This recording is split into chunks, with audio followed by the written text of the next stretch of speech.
So ayun, magandang umaga sa inyo mga hunters. So pupunta tayo ngayon ng bundok. So akyatin natin yung bundok na yun mga hunters. Yung bundok na yun mga hunters. So doon tayo sa taas niyan mag hunting ng alimukon. So sana makahuli tayo.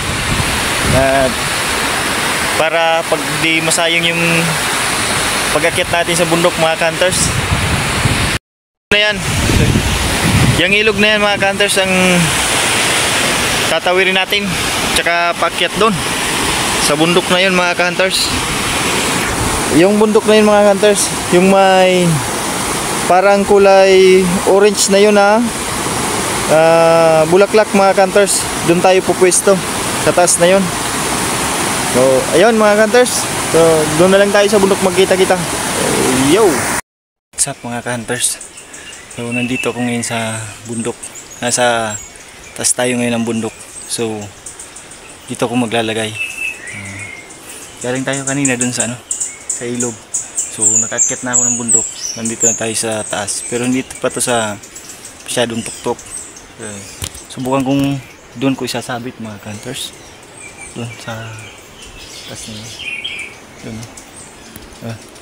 Yung sanga na yun mga hunters. Doon ko subukan isabit. Sa taas na yun. Ito si Lixie. Ito si Lixie mga hunters. So silipin natin. Ayan siya. So may takip pa siya mga hunters para hindi siya masyadong ma-stress. So ayan. Sabit ko muna doon mga hunters sa taas na yun. Doon sasabit sa sanga na yun. So ayan mga hunters. At nailagay na po natin si Lixie. Andun na siya sa taas.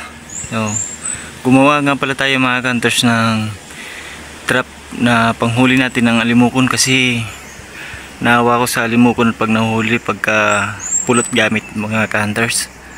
Nabubunutan kasi ng mga balahibo yung alimukon natin kaya gumawa ko ng paraan para hindi masaktan yung alimukon para hindi rin sila madala. So ayan mga hunters, nailagay na po natin si Lixie andun sa taas. So ayan. So na-set up na natin mga hunters yung camera natin. So ako naman magtatago ngayon mga hunters para may lumapit na alimukon kay Lixie.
Yan mga ka-hunters, hindi natin nahuli.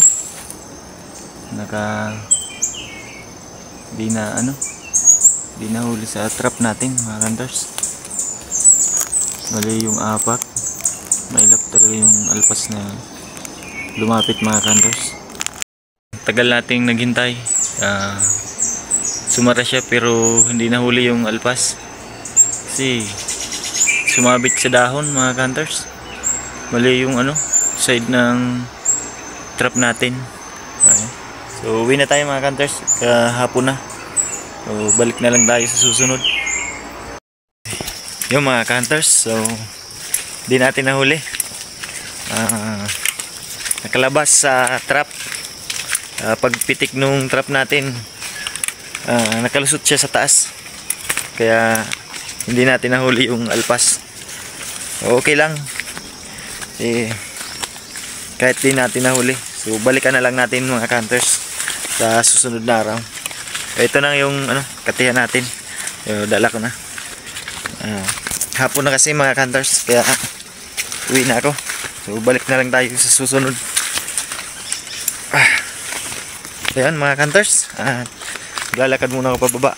Medyo malayo-layo pa yung lalakarin ko. Nasa taas tayo ng bundok.